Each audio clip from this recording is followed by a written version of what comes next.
காலை வணக்கம் பிள்ளைகளா. எல்லாரும் எப்படி இருக்கீங்க? நல்லா இருக்கீங்களா? இன்னைக்கு தமிழ் வகுப்புல நான் உங்களுக்கு ஒரு படம் தான் காமிக்க போறேன். அந்த படம் என்னன்னு சொல்றீங்களா? இதோ இதுதான் அந்த படம். இது என்னன்னு தெரியுதா? இது ஒரு அணைக்கட்டு இல்லையா? அணைக்கட்டுன்னா ஆங்கிலத்தில் என்ன சொல்லுவோம்? டேம்னு சொல்லுவாங்க இல்லையா? இந்த டேமுக்கு நீங்க போயிருக்கீங்களா? டேமுக்கு பக்கத்துலேயே பார்த்தீங்கன்னா இது போல் நாம் குளிக்கிறதுக்கு கூட சில ஏற்பாடுகள்லாம் செய்திருப்பாங்க. உங்களில் ஒரு சிலர் நீங்கள் இது போல் அணைக்கட்டுக்கு சுற்றுலா சென்றிருப்பீங்க தானே? நான் காமிக்கக்கூடிய இந்த அணைக்கட்டு எங்கே தெரியுமா இருக்கு? திருச்சியில் இருக்கக்கூடிய அணைக்கட்டு.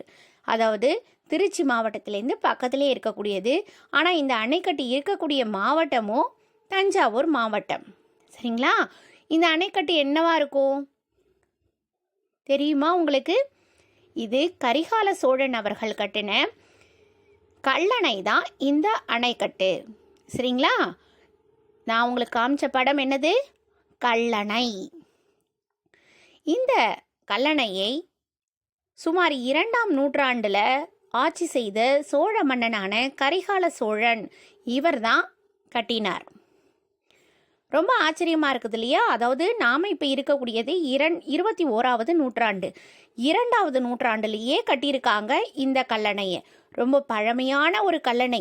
உலகத்திலேயே பார்த்தீங்கன்னா பழமையான கல்லணை எதுனா தமிழகத்தில் இருக்கக்கூடிய இந்த கல்லணை தான். தமிழகத்தை சார்ந்த தஞ்சாவூர் மாவட்டத்தில் இருக்கக்கூடிய திருச்சி பக்கத்தில் இருக்குது இல்லையா? இந்த கல்லணை தான் உலகத்திலேயே பழமையானதான். இந்த கல்லணையை கரிகால சோழன் அவர்கள் கட்டியிருக்காரு இல்லையா? இவர் எந்த தொழில்நுட்பத்தை பயன்படுத்தி கட்டினாருங்கிறது உலகத்திலேயே எல்லாருமே வியந்து இன்னைக்குமே ஆச்சரியமா பார்க்குறாங்களாம். ஏன் தெரியுமா? இந்த கல்லணை கட்டப்பட்டது கல்லாலையும் மண்ணாலையும் தானா. கல்லாலையும் மண்ணாலையும் கட்டி இவ்வளவு வருடங்கள் வரைக்கும் இருக்குது பாருங்களேன். ஆச்சரியம்தான் இல்லையா? எப்படி கட்டியிருப்பாங்க? சரி, இந்த கல்லணையை ஏன் கட்டினாங்க தெரியுமா? இந்த கல்லணை பார்த்திங்கன்னா அந்த காலத்துலலாம் பார்த்திங்கன்னா விவசாயம் எப்படி செஞ்சுருப்பாங்க? இப்போலாம் பார்த்திங்கன்னா நீர்ப்பாசனம் போர் போட்டுலாம் செய்கிறாங்க இல்லையா? ஆழ்துளை கிணறுலாம் போட்டு நீரை வர வைக்கிறாங்க. அப்போலாம் பார்த்திங்கன்னா கிணறு மட்டும்தான். கிணறு அது மட்டும் இல்லாமல் மழை நீரை மட்டும்தான் நம்பி தான் விவசாயம் செய்வாங்க. விவசாயம் செய்தால் தானே உணவு கிடைக்கும். அப்படி விவசாயம் செய்கிறதுக்கு மழை தான் மூலதனமாக இருந்துச்சு இல்லையா? அந்த ஆதாரமான மழை மழை காலத்தில் நிறைய பெஞ்சு வெள்ளமாக பெருக்கெடுத்து ஓடும். இதுவே பார்த்திங்கன்னா மழை இல்லாத காலகட்டத்தில் அந்த நிலமானது எப்படி இருக்குன்னா வறண்டு போயிடும். அப்போ விவசாயமே செய்யவே முடியாது. இப்படி மக்கள் நிறைய மழை வெள்ளப்பெருக்கு ஓடுறதும் மழை இல்லாமல் வறண்டு போய் கஷ்டப்படுறதையும் பார்த்த கரிகால சோழன் அவர்கள் மக்களின் நன்மைக்காக, விவசாயத்தினுடைய நன்மைக்காக இந்த கல்லணையை கட்டுறாரு. நல்ல தண்ணி ஓடிக்கிட்டே இருக்குது இல்லையா வேகமா? இப்படி ஓடிட்டு இருக்க தண்ணியில எப்படி கட்டியிருப்பாங்க தெரியுமா? ரொம்ப ஆச்சரியமா இருக்குது இல்லையா? நாம கடற்கரைக்கு போயிருப்போம் இல்லையா? இந்த கடற்கரையில் நம்ம போய் காலை வச்சு இது போல் நிற்போமா? நீங்கள் நின்றுருக்கீங்களா? நாம் நிற்கும் பொழுது கடல் அலைகள் என்ன ஆகும்? அங்கேருந்து வேகமாக நம்ம காலை மோதும் இல்லையா? வேகமாக மோதிட்டு திரும்ப போகும்பொழுது என்ன ஆகும்? காலுக்கு அடியில் மணல் இருக்குது இல்லையா? அந்த மணலையும் இழுத்துக்கிட்டு போயிடும். அது இழுத்துக்கிட்டு போகிறதுனால நம்ம கால் கொஞ்சம் கீழே உள்ளே போகும். திரும்பவும் அடுத்த முறை வரும் பொழுது திரும்பவும் இழுத்துக்கிட்டு போகும். இதனால நம்ம கால் உள் வாங்கிக்கிட்டு போயிட்டே இருக்கும். புரியுதுங்களா உங்களுக்கு? இது போல் சில நிமிடங்களோ இல்லை அரை மணி நேரம் 1 மணி நேரம் நம்ம நின்னோன்னு வச்சுக்கோங்க, ரொம்ப ஆழத்துக்கு போன மாதிரி ஆகிடும். அப்படியே உள்ள புதையிற மாதிரி இருக்கும். கொஞ்சம் ஒரு 10 நிமிஷம் நின்னாலே பெருசாக இருக்க மாதிரி இருக்கும். பார்த்துருக்கீங்களா நீங்கள்? அந்த மாதிரி இருக்கும் பொழுது அதே லாஜிக்கை வச்சு தான் இந்த கல்லணையையும் கரிகால சோழன் அவர்கள் கட்டியிருக்காங்க. இப்போ காவிரி நீர் இது போல் ஓடிக்கிட்டே இருக்குதுன்னு வச்சுக்கோங்களேன். இந்த ஓடிட்டு இருக்க நீரில் பெரிய பாறையை எடுத்து போடுறாங்க. அப்போ அந்த பாறை என்னாகும்? மண் அரிப்பின் அடியில் இருக்கக்கூடிய மண் இப்படி அரிச்சுக்கிட்டு போகிறதோட காரணமாக இது உள்வாங்கும் இல்லையா? அப்போ அந்த உள்வாங்கும்போது அது மேலே அடுத்த கல்லை போடுறாங்க. அதுவும் உள்வாங்கும்போது திரும்ப அதுக்கு மேலே ஒரு கல்லை போடுறாங்க. அப்படி இந்த கல்லை போடும்போது நடுவில் என்ன பண்ணுறாங்க, இது போல் களிமண்ணால் செய்த, அதாவது தண்ணியில் கரையாத ஒரு களிமண், அதாவது ஒரு விதமான கரையாத ஒட்டும் திறம் உடையக்கூடிய அந்த களிமண்ணை வந்து அந்த இடத்துல பூசுகிறாங்க. இது வந்து 2 பாறையையும் என்ன ஆயிடுது, ஒட்டிக்கக்கூடியதாக இருக்குது. இந்த நடுவில் பூசுகிறாங்க இல்லையா, இந்த களிமண் தான் வந்து இன்னைக்கு அளவுலையும் உலகத்தில் ஆச்சரியமாக இருக்குது. ஏன்னா இந்த களிமண் இன்னைக்கு வரைக்குமே கரையில. 1 நூற்றாண்டு 2 நூற்றாண்டு கிடையாது. நூற்றாண்டுனாலே 1 நூற்றாண்டுனாலே 100 ஆண்டுகள். இது 10 நூற்றாண்டோ 100 நூற்றாண்டோ இல்லை 1000 நூற்றாண்டுகளோ கிடையாது. 2000 நூற்றாண்டுகள் ஆனாலும் இன்னும் கரையாமல் நீடித்து இன்னும் அந்த அணைக்கட்டு வந்து நல்ல ஸ்ட்ராங்காக இருக்குது. பார்க்குறதுக்கு பிரம்மாண்டமாக இன்றைக்கும் இருக்குது. பழைய காலத்தில் கட்டின அணைகள்லாம் புழக்கத்தில் இல்லை. ஆனாலும் கரிகால சோழன் கட்டின இந்த கல்லணை வந்து இன்னைக்கு வரைக்கும் புழக்கத்தில் இருக்குது. அவ்வளவு சிறந்து உலகத்தையே வந்து தமிழகத்தின் பக்கமாக திரும்பி பார்க்கக்கூடிய அளவில் இந்த கட்டுமான பணி இருந்திருக்கு. எவ்வளோ ஆச்சரியமாக இருக்குது இல்லையா? நம்மளை சுற்றியே நம்முடைய கட்டுமான திறனை வந்து வெளிக்காண்பிக்கக்கூடிய ஒரு இடம் வந்து இருக்குது. நீங்கள் உங்களுக்கு வாய்ப்பு கிடச்சிச்சுன்னா இந்த இடத்துக்கு போய் பாருங்கள். நம்ம பாடப்பகுதியில் இது சம்மந்தப்பட்டது தான் கரிகாலன் கட்டிய கல்லணை அப்படிங்கக்கூடிய ஒரு பாடம் வந்து இருக்குது. இந்த பாடப்பகுதியில் நான் மிஸ் இப்போ சொன்ன டீட்டெயில்ஸ் எல்லாம் இருக்கும். சரி, கரிகாலன் அவர்களுடைய இயற்பெயர் என்ன தெரியுமா? அவருடைய இயற்பெயர் பார்த்தீங்கன்னா வளவன். இயற்பெயர் என்னம்மா? வளவன். அவருக்கு சின்ன வயசில் ஒரு தீ விபத்து ஏற்பட்டுச்சான். அதனால் அவருடைய கால் வந்து கருகி போனதுனால அவருக்கு பேரே வந்து கரிகாலன்னு மாறிடுச்சான். இதெல்லாம் நம்ம எது மூலமாக தெரிஞ்சுக்கிறோன்னா, பல கல்வெட்டுகள் மூலமாக நம்ம தெரிஞ்சுக்கிறோம். சரிங்களா? சரி, இவ்வளவு சிறப்பு வாய்ந்த கல்லணை கட்டின கரிகால சோழன் அவர்களை வாழ்த்தி அவருக்காக நாம் வந்து தமிழக அரசு என்ன பண்ணியிருக்காங்கன்னா ஒரு அருங்காட்சியகம் இந்த கல்லணைக்கு பக்கத்துலேயே கட்டியிருக்காங்க. இந்த அருங்காட்சியகத்தில் பார்த்தீங்கன்னா அந்த காலத்தில் வந்து எப்படி கல்லணை கட்டப்பட்டது, காவிரி ஆறுக்கு நடுவில் தானே கல்லணை கட்டுறாங்க. அதாவது காவிரி ஆறு ஓடிட்டுருக்கு. 5 ஆறுகள் சேர்ந்து இப்படி கிளை கிளை ஆறுகளாக வரும். அந்த ஆறுகள் எல்லாம் சேர்ந்து ஒரு இடத்துல வந்து சங்கமிக்கக்கூடிய இடத்துல டேம் கட்டிடுறாங்க. ஒரு இடத்துல தேக்கி வச்சிடுறாங்க. தண்ணி என்ன ஆகும், கடலுக்கு வீணாக ஓடாமல் பாதுகாத்து வச்சுட்டு பாசனத்துக்காக, அதாவது விவசாயத்துக்காக பயன்படுத்துகிறாங்க. சரிங்களா? அப்படி எப்படியெல்லாம் இந்த வந்து கட்டியிருக்காங்கங்கிறத இங்கே வந்து ஒரு மாதிரி உருவப்படமாக வச்சுருக்காங்க. அறிவியல் கண்காட்சியில் இதே மாதிரி உருவங்கள்லாம் செஞ்சுருப்போம் இல்லையா? அந்த மாதிரி உருவங்களை போலவே இதவும் செஞ்சு அருங்காட்சியகத்தில் பக்கத்துலேயே வச்சுருக்காங்க. இந்த அருங்காட்சியகத்துக்கு போகக்கூடிய வாய்ப்பு கிடைச்சிச்சுன்னா நீங்களும் போய் பாருங்கள். சரிங்களா? இந்த காவிரி கல்லணை இருக்குது இல்லையா, அது பார்த்திங்கன்னா காவிரி ஆற்றுக்கு நடுவில் தானே கல்லணை எழுப்பியிருக்காங்க. இந்த காவிரி ஆறு பார்த்திங்கன்னா காவிரி, கொள்ளிடம், வெண்ணாறு, புது ஆறு என 4ஆக பிரிகிறது. காவிரி இவ்வாறு பிரியும் இடத்தில்தான் கல்லணை கட்டப்பட்டுள்ளது அப்படின்னு சொல்லிட்டு குறிப்பிடுறாங்க. இது நம்ம பாடப்பகுதியில் பார்த்திங்கன்னா ஒரு உரையாடல் போல் அமைஞ்சிருக்கக்கூடியது தான் இந்த பாடப்பகுதி. இந்த உரையாடலில் கலந்து கொள்ளக்கூடியவர்கள் பார்த்திங்கன்னா, இதுதான் நம்மளுடைய 9வது பாடம் இல்லையா? இந்த உரையாடல்களில் கலந்து கொள்ளக்கூடியவர்கள் மணிமொழி, கனிமொழி, அத்தை, மாமா. அதாவது என்ன நடக்குது படித்து பார்ப்போமா? இன்னும் விளக்கமாக நம்ம பார்க்கலாம். சரிங்களா?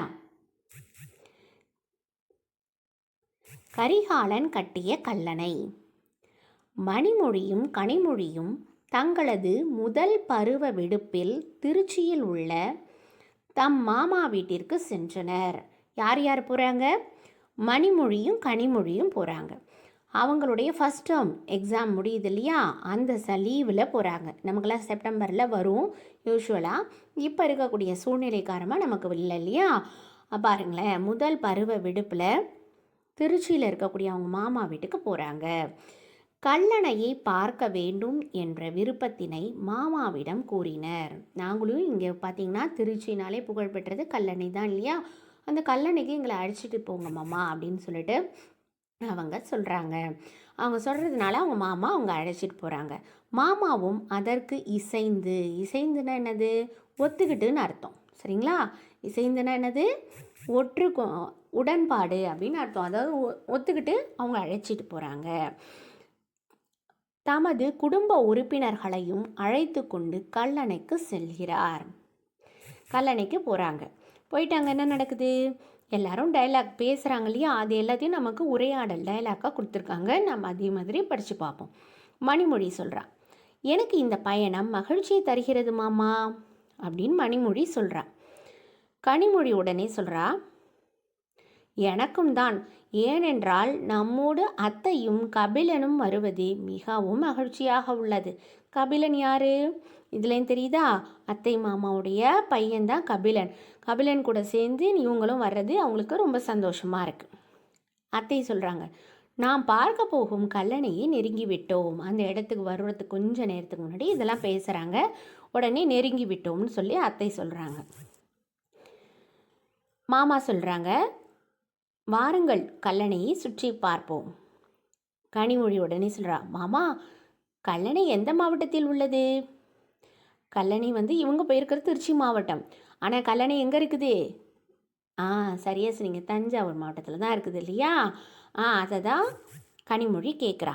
மாமா சொல்கிறாங்க, தஞ்சாவூர் மாவட்டத்தில் உள்ளது. திருச்சியிலிருந்து 20 கிலோமீட்டர் தொலைவில் உள்ளது. இந்த கல்லணையை கரிகாலன் என்ற மன்னன் கட்டினான். அதாவது மன்னனெல்லாம் அந்த காலத்தில் தான் அதோ கட்டினான் அப்படின்னு சொல்லுவாங்க. ஆனால் நம்ம மரியாதையை தான் சொல்லணும் இல்லையா? அந்த கல்லணையில் கட்டினது யார்? கரிகால சோழன் சொல்கிற மன்னர் தான் கட்டினார் இல்லையா? சரி, அதை சொல்கிறாங்க. அடுத்தது பாருங்களேன், மணிமொழி சொல்கிறா, கல்லணையை கட்டிய கரிகாலன் பற்றி தெரிந்து கொள்ள ஆர்வமாக உள்ளது மாமா. அப்படியா? கரிகாலன் சொல்கிற அந்த காலத்தில் ஒரு மன்னர் இருந்தாரா? அவர் தான் கட்டினாரா? அவரை பற்றி நான் தெரிஞ்சுக்கிறேன் அப்படின்னு சொல்கிறது யார்? மணிமொழி சொல்கிறா. அதுக்கு மாமா சொல்கிறாங்க, உங்களுக்கு தெரிந்த செய்திகளை சொல்லுங்கள் மாமான்னு சொல்லி மணிமொழி சொல்கிறா. உடனே அத்தை சொல்கிறாங்க, எனக்கு தெரியும், நான் கூறுகிறேன் கேளுங்கள் அப்படின்னு சொல்லிட்டு அத்தை சொல்கிறாங்க. மாமா கிட்ட தானே இவ கேட்குறா. ஆனால் அத்தை சொல்கிறாங்க பாரு, சோழ அரசர்களில் மிக முக்கியமான சிறப்புமிக்க அரசன் கரிகாலன் ஆவார். இவரது இயற்பெயர் பலவன் என்பதாகும். நம்ம முன்னாடியே சொன்னோம் இல்லையா? இவருடைய இயற்பெயர் என்னது? பலவன். அவருக்கு சின்ன வயசில் ஒரு தீ விபத்து ஏற்பட்டுச்சுன்னு சொன்னோம் இல்லையா? அதை தான் இப்போ அடுத்து சொல்ல போகிறாங்க பாருங்க.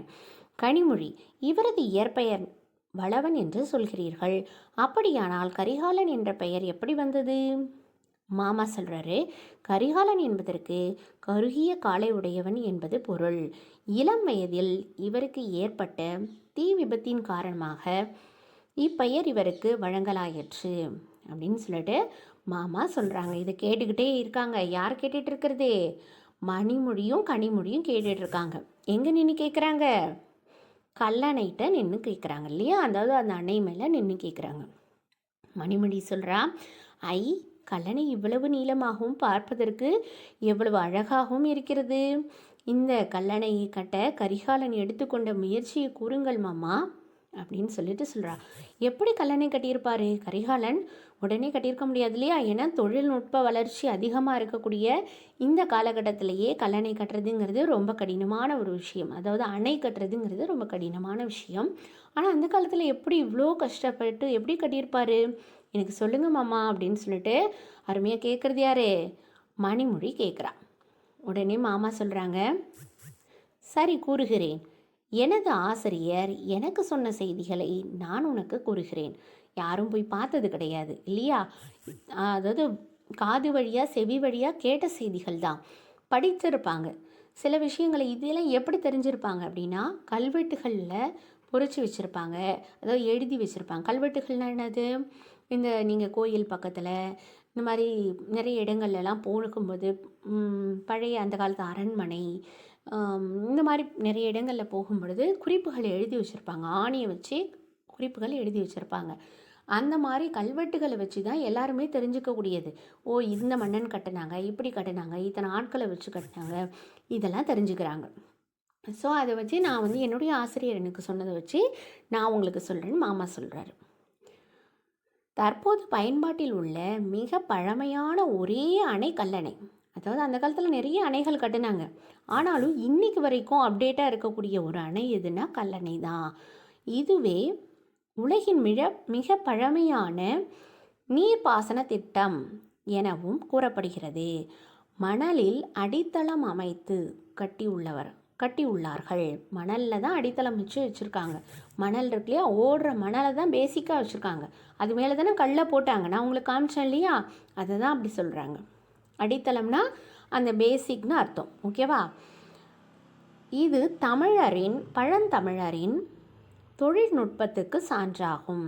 அந்த காலத்திலேயே டெக்னாலஜிஸ் எப்படி அவங்க பயன்படுத்தினாங்கிறத நமக்கு இது ஒரு எக்ஸாம்பிளாகவே இருக்குது. இது இன்று வரை வியக்கத்தகு சாதனையாக உள்ளது.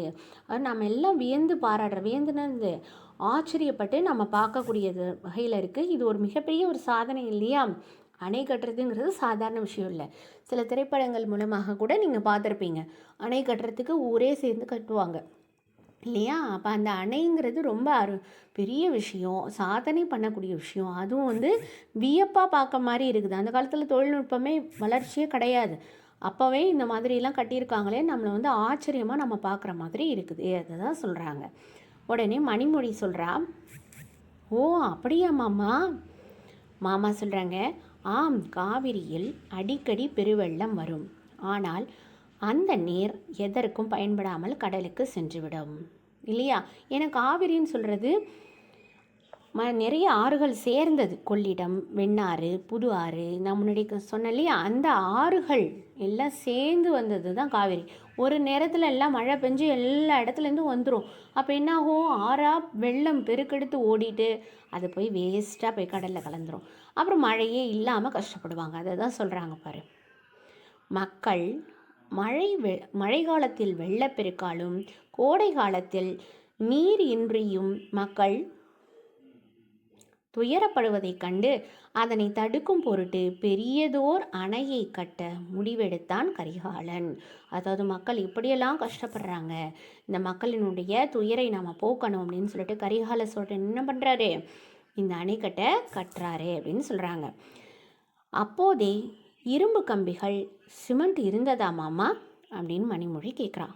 அதாவது இப்போ இருக்கிற தொழில்நுட்பங்கள்லாம் இருந்துச்சா அப்படின்னு கேட்குறாங்க. மணிமொழி சொல்கிறதுக்கு மாமா என்ன சொல்கிறாங்க, இல்லையம்மா, இது கட்டப்பட்ட முறையை நான் சொல்கிறேன் கேள். காவிரி ஆற்றின் மீது பெரிய பாறைகளை கொண்டு வந்து போட்டனர். அந்த பாறைகளும் நீர் அரிப்பின் காரணமாக கொஞ்சம் கொஞ்சமாக மண்ணுக்குள் சென்றன. நான் சொன்னேன் இல்லையா, அதாவது நம்ம போய் கடற்கரையில் காலை வச்சோம்னா அந்த கால் என்ன ஆகும், அலை வந்து மோத இந்த மண்ணெல்லாம் அரிச்சுக்கிட்டு போயிட்டு நம்ம கால் உள்ளே போயிட்டே இருக்கும். அதை நீங்கள் ஒரு 1/2 hour 1/4 மணி நேரம் நின்னீங்கன்னா போதும், உள்ளே கால் போயிடும், ரொம்ப உள்ளே போகும். அப்படி அதே மெத்தடில் தான் இதையும் கட்டியிருக்காங்க. அதாவது திரும்ப ஒரு தடவை வாசிக்கிறேன். காவிரி ஆற்றின் மீது பெரிய பாறைகளை கொண்டு வந்து போட்டனர். அந்த பாறைகளும் நீர் அரிப்பின் காரணமாக கொஞ்சம் கொஞ்சமாக மண்ணுக்குள் சென்றன. அந்த பாறையின் மேல் வேறொரு பாறையை வைத்து நடுவே தண்ணீரில் கரையாத ஒரு விதமான ஒட்டும் களிமண்ணை பூசி இரண்டும் ஒன்றோடு ஒன்று ஒட்டி கொள்ளும்படி செய்தனர். இது பல நூற்றாண்டுகள் கடந்து இன்றும் உறுதியோடு நிற்கிறது. அப்போ எவ்வளோ கல் போட்டிருப்பாங்க பாருங்களேன். இப்போ இந்த கல் போட்டோடனே மண்ணை அரைச்சிட்டு போயிருக்கும், அப்புறம் திரும்ப கல் போட்டிருப்பாங்க, அதுவும் அரைச்சிட்டு போயிருக்கும். இப்படியே ஏகப்பட்ட கல்லை போட்டு அடியில் எவ்வளோ பேஸில் அடித்தளம் வந்து ரொம்ப ஸ்ட்ராங்காக இருந்திருக்கும் இல்லையா? அப்போ நிறைய விதமான பெரிய பெரிய பாறைகளை போட்டிருக்காங்க. பாறைன்னா என்னது, கல்லெல்லாம் சேர்ந்தது தான் பெருசு. பாறைனா ரொம்ப பெருசாக இருக்கும். அந்த பாறையை வந்து எப்படி நகர்த்திட்டு வந்து உள்ளே போட்டிருப்பாங்க. ரொம்ப ஆச்சரியமாக இருக்குது இல்லையா கேட்குறதுக்கே. கபிலன் உடனே மாமாவோட பையன், மணிமொழியினுடைய மாமா பையன் இருக்கான் இல்லையா, கபிலன், அவன் சொல்கிறான் பாரு, இதோ இங்கே பாருங்கள், ஒரு கல்வெட்டு உள்ளது. நான் சொன்னேன் இல்லையா கல்வெட்டு, அதுதான். இதில் என்ன எழுதியிருக்கிறது என்று படிப்போம் வாருங்கள். மாமா சொல்கிறாங்க, இவ்வணை 2ஆம் நூற்றாண்டில் கட்டப்பட்டது. காவிரி ஆறானது காவேரி, கொள்ளிடம், வெண்ணாறு, புது ஆறு என 4ஆக பிரிகிறது. காவிரி இவ்வாறு பிரியும் இடத்தில்தான் கல்லணை கட்டப்பட்டுள்ளது. இதனால்தான் திருச்சி, தஞ்சாவூர் மாவட்டங்கள் வளமாகின்றன. இது விவசாய பாசனத்திற்காக மிகப்பெரிய திட்டமாகும். விவசாய பாசனத்திற்கான ஒரு மிகப்பெரிய திட்டமாக இருக்கக்கூடியது.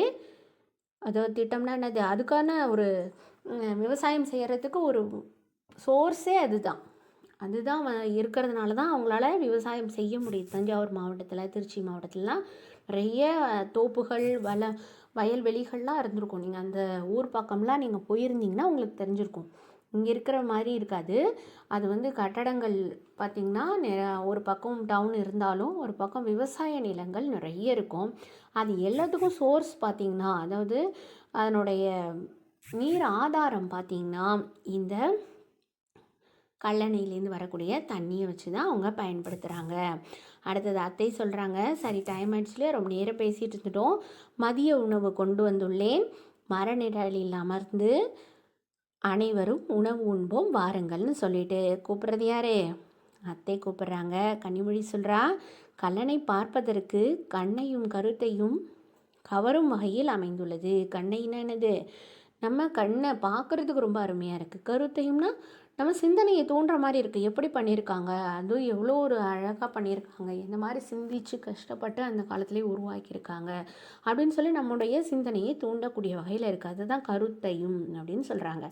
அடுத்த பாரு, வகையில் அமைந்துள்ளது, எனவே கரிகாலனுக்கு நன்றி கூறுவோம் அப்படின்னு சொல்லிட்டு கனிமொழி சொல்கிறா. உடனே மணிமொழி சொல்கிறா, கல்லணை உள்ளவரை கரிகாலனின் புகழ் நிலைத்து நிற்கும். உண்மைதான் இல்லையா? அந்த கல்லணையை பார்க்குறவங்க ஒருத்தவங்க கூட அந்த மன்னனை பற்றி பேசாமல் இருக்க மாட்டாங்க, எல்லாருமே பேசுவாங்க. அப்போ இவ்வளோ வருடங்களாக பேசிகிட்டு இருக்காங்க, இனி இருக்கக்கூடிய வருடங்கள் வரைக்குமே அந்த மன்னனை பற்றி நம்ம பேசிக்கிட்டே இருப்போம் அப்படிங்கிறத தான் மணிமொழி அங்கே சொல்கிறா. சரி பிள்ளைங்களா, இந்த பாடத்தை நம்ம வந்து உங்களுக்கு விளக்கமாக நான் வாசித்து காமிச்சிட்டேன் இல்லையா? இந்த பாடத்தினுடைய நீங்களும் இதே மாதிரி வாசித்து பழகுங்க. இந்த வீடியோவை திரும்பவும் உங்களால் போட்டு பார்க்கும்பொழுது என்ன வரும், உங்களால் வாசிப்பு திறன் அதிகமாக வரும். கண்டிப்பாக யார் ஒருத்தவங்க வாசிக்கிறாங்களோ அவங்களால பிழை இல்லாமல் கண்டிப்பாக எழுத முடியும். அதை புரிஞ்சுக்கிட்டு நீங்கள் என்ன பண்ணணும், கண்டிப்பாக வாசித்து பழக வேண்டும். சரி, அடுத்த பகுதியாக சரியான பழத்தை தேர்ந்தெடுக்க அப்படின்னு சொல்லிட்டு இந்த பகுதி இருக்கு பாருங்களேன். இதில் வந்து பொருள் சொல்லியிருக்காங்க.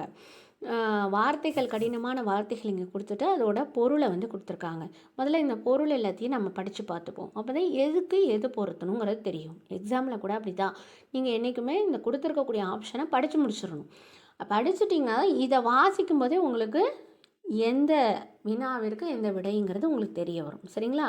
இப்போ சொல்லியிருக்காங்க பாருங்கள், மகிழ்ச்சி துன்பம், ஆச்சரியம் தரும், மகிழ்வூட்டும், தகர்த்து பயந்து, துன்பம் தந்திரம் அப்படின்னு சொல்லியிருக்காங்க. இப்போ இத்தனை வார்த்தைகள் கொடுத்துருக்காங்க. அதாவது ஒவ்வொரு பழத்துலேயும் ஒரு ஒரு வார்த்தைகள் கொடுத்துருக்காங்க. ஆனால் நமக்கு எந்த வார்த்தை பொருந்துமோ அதை தான் நம்ம எடுத்துக்கணும். சரிங்களா?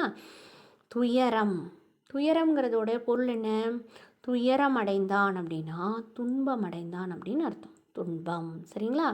வியத்தகு, வியத்தகுன்னா என்னது, ரொம்ப அப்படியே ஆச்சரியம் படுற மாதிரி இருக்குது அப்படின்னு நான் முன்னாடியே சொன்னேன் இல்லையா? அப்போ ஆச்சரியம் தரும். முறியடித்து, அதாவது எவ்வளோ கஷ்டங்கள் வந்தாலும் அதை முறியடிக்கிறது அப்படின்னா என்ன அர்த்தம், தகர்த்து எறிகிறது, அதெல்லாம் நீக்கிறது, அதுதான் தகர்த்து அப்படின்னு அர்த்தம். முறியடித்து இச்சொல்லை குறிக்கும் பொருள், இச்சொல் குறிக்கக்கூடிய பொருள் என்னம்மா, தகர்த்து. சூழ்ச்சி, இச்சொல் குறிக்கக்கூடிய பொருள் என்ன அப்படின்னு கேட்குறாங்க. சூழ்ச்சி செஞ்சாங்க அப்படின்னு சொல்கிறது, அதாவது தந்திரமாக, கண்ணிங்னு சொல்லுவோம். அதாவது நரி வந்து தந்திர குணமுடையது சொல்லுவாங்க இல்லையா கதையிலலாம். அப்படி சூழ்ச்சினா தந்திரம்.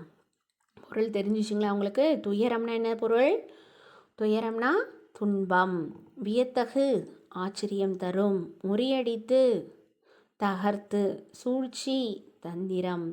இந்த பொருள் எல்லாத்தையும் நான் இப்போ உங்களுக்கு லெசன் டீச் பண்ணுறதுக்காக இந்த மாதிரி ஆரோ மார்க் போட்டேன். நீங்கள் என்ன பண்ணணும், அந்த டேஷில் எடுத்து கண்டிப்பாக எழுதியிருக்கணும். சரிங்களா?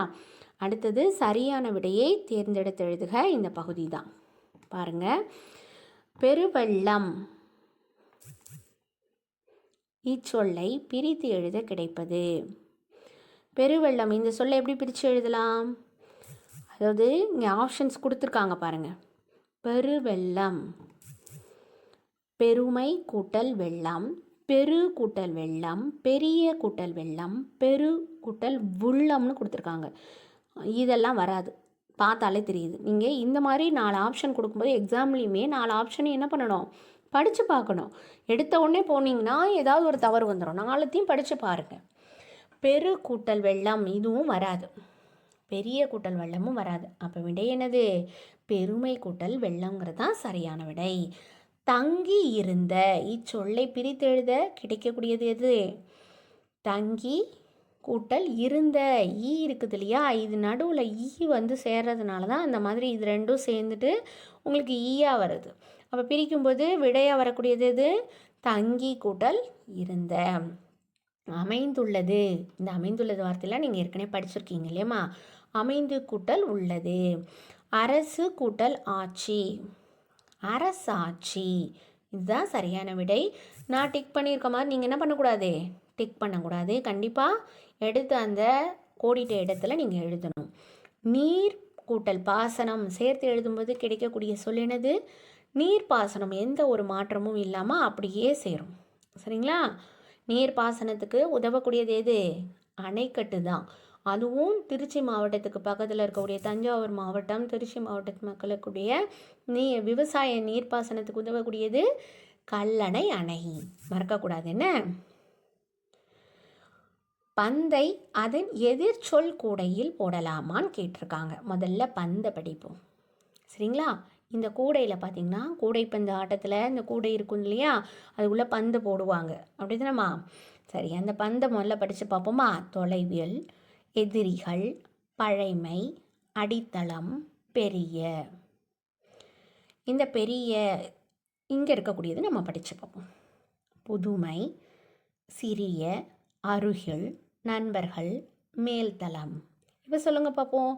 புதுமை, புதுமையாக இருக்கிறது, அதுக்கு எது பொருந்தும்? எந்த பால் வரணும்? பழைமை. சிறிய, அதுக்கு எந்த பந்து வரணும்? பெரிய. அருகில், தொலைவில். நண்பர்கள், எதிரிகள். அடித்தளம், அடித்தளம்னா என்னது? Ground floor. கிரவுண்ட் ஃப்ளோரில் தான் அடித்தளம்னு சொல்லுவோம். மேல்தளம்னா மேலே இருக்கக்கூடிய மாடி கட்டிடங்களில் மேலே இருக்கக்கூடிய பகுதிகள், ஃப்ளோர் எல்லாத்தையும் மேல்தளம்னு சொல்லுவோம். முதல் தளம், 2வது தளம் அப்படி சொல்லுவாங்க. சரியா? சரி, இப்போ பாருங்கள். கல்லணை அமைந்துள்ள மாவட்டம். முதல் வினா, கல்லணை அமைந்துள்ள மாவட்டம் எது? அமைந்துள்ள மாவட்டம் தஞ்சாவூர் தான். திருச்சிக்கு அணை 20 கிலோமீட்டர் பக்கத்தில் இருக்குது, அதுதான் நம்ம குறிப்பிட்டிருக்காங்க. 2 மாவட்டங்களுமே இந்த அணையால் பயன்பெறுது. சரி, அடுத்தது தமிழ்நாட்டில் காவிரியின் முக்கிய துணையாறு. காவிரியோட முக்கிய துணையாறு எது? வைகையா, கொள்ளிடமான்னு கேட்டிருக்காங்க. அதாவது நாம் படித்ததுலேயே நீங்கள் பார்த்துருப்பீங்க, அங்கே கொள்ளிடம் அதனுடைய துணை ஆறுகள் எல்லாம் கொடுத்துருக்காங்க இல்லையா. அதாவது காவிரி, கொள்ளிடம், வெண்ணாறு, புது ஆறு இது கொடுத்துருந்தாங்க. அப்போ இதனுடைய விடை என்னம்மா? கொள்ளிடம்ங்கிறது தான் சரியான விடை. அடுத்தது, கல்லணையை கட்டிய அரசன் யார்? கரிகாலன் ராசராசன் கொடுத்துருக்காங்க. யார்? கரிகாலன் தான் இல்லையம்மா. அடுத்தது, கல்லணை தொழில்நுட்பத்திற்கு கல்லணை தொழில்நுட்பத்திற்கு சிறந்த சான்றாக திகழ்கிறது. யாருடையது தொழில்நுட்பம்? இந்த காலத்துக்கு இன்றைய தொழில்நுட்பமா, பழந்தமிழர் தொழில்நுட்பமா? தொழில்நுட்பம்னா என்னது? டெக்னாலஜிஸ். அவங்களுடைய இந்த கட்டுமான தொழில்நுட்பத்துக்கு எதுக்கு சான்றாக இருக்குது? பழந்தமிழரினுடைய தொழில்நுட்பத்துக்கு தான் இது சான்றாக இருக்குது இல்லையா. சரி, இதற்கு அடுத்து இருக்கக்கூடியது வினாக்களுக்கு விடையளிக்க பகுதி. இது நான் இன்றைக்கி உங்களுக்கு நேரடி காணொலி வகுப்பில் நான் உங்களுக்கு டீச் பண்ணுறேன். சரிங்களா? மொழியோடு விளையாடுக இந்த பகுதியையும் நாம் இன்றைக்கி நேரடி காணொளி வகுப்பில் பார்க்கலாம். இன்றைக்கி இந்த பாடத்தை நீங்கள் படித்து பயிற்சி செஞ்சு வைங்க. நேரடி காணொளி வகுப்பில் கண்டிப்பாக நீங்கள் வாசிக்கணும். சரிங்களா? நன்றி, வணக்கம்.